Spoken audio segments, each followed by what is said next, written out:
आज प्रदेश के हर एक स्कूल कॉलेज में किसी नवोढ़ा दुल्हन की तरीके से मास्टरों का स्वागत और सम्मान किया जा रहा है। यह पहली बार है कि सरकार ने शिक्षकों को बड़े पैमाने पर सम्मानित करने का अभियान छेड़ा है। लेकिन कहने की जरूरत नहीं है कि यह योगी सरकार का 5वां बरस पूरा होने को है और अगले चुनाव के लिए दौर चल रहा है। और दौर अब प्रसिद्धि और आम शिक्षकों के माध्यम से आम जनता को प्रभावित करने का है। ऐसे में इस आखिरी दौर में चुनावी लहर में अपने पक्ष में अमृत छिड़कने के लिए सरकार ने शिक्षकों पर पुष्प वर्षा शुरू कर दी है। लेकिन शिक्षकों की इस भीड़ में क्या एक भी ऐसा शिक्षक है जिसने अपने छात्रों के सामने कड़ा अनुशासन, न्यायप्रियता और शिक्षक धर्म का वास्तव में कोई बड़ा मील का पत्थर स्थापित किया होगा, वह भी अपने ही कलेजे के टुकड़े को दंडित करके? नहीं ना।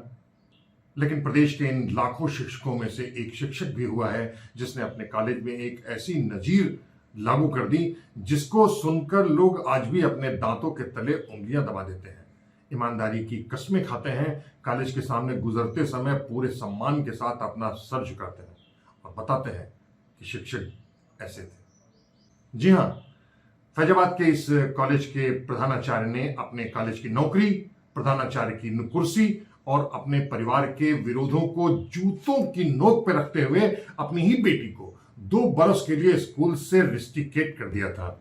उन्होंने परीक्षा कक्ष में ही अपनी ही बेटी को नकल करते दिखा था और उसके तत्काल बाद उन्होंने बेटी को रिस्ट्रिकेट कर दिया। हालांकि कॉलेज के शिक्षक और कर्मचारी नहीं बल्कि उस प्रधानाचार्य के परिवारीजन भी रहम की गुहार करते रहे, लेकिन यह प्रधानाचार्य अपनी बात से, अपनी नैतिकता से डिगा नहीं। उनका कहना था कि एक शिक्षक का धर्म किसी दूसरे भी धर्म या दायित्व से बड़ा होता है। शिक्षक ही अपने दायित्व और धर्म को जिस दिन छोड़ देगा तो फिर शिक्षा जगत का सर्वनाश हो जाएगा।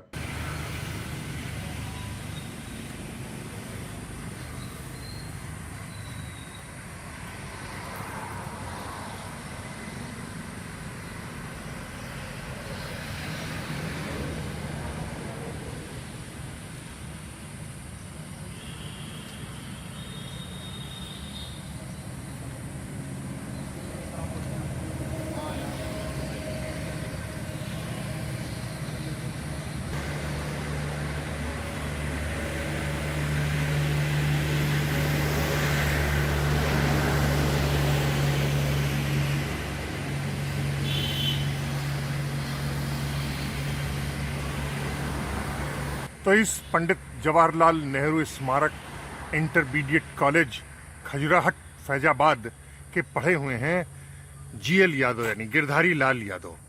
यादव जी, आपके शिक्षकों के बारे में यहाँ की क्या राय रही?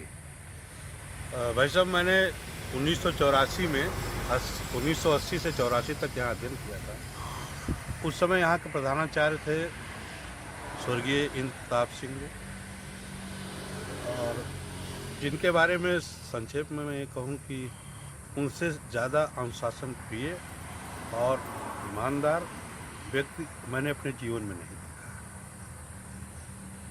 वो न केवल अनुशासन बच्चों के लिए रखते थे बल्कि अपने परिवार में भी रखते थे। एक घटना है कि पुत्री परीक्षा दे रही थी इंटरमीडिएट का, होम एग्जामिनेशन लड़कियों को होता था, और वो नकल करते हुए पकड़ ली गई और उन्होंने खुद पकड़ा। और चूँकि साथ के अध्यापकों ने सबने कहा कि साहब बच्चा है, छोड़ दीजिए, तो उनका बच्चा तो सब है मेरे, और इसने गलत किया है, और वहीं खड़े खड़े रेस्ट्रिकेट किया 2 साल के लिए। ऐसे थे इन प्रताप से। किस क्लास की लड़की थी? इंटरमीडिएट।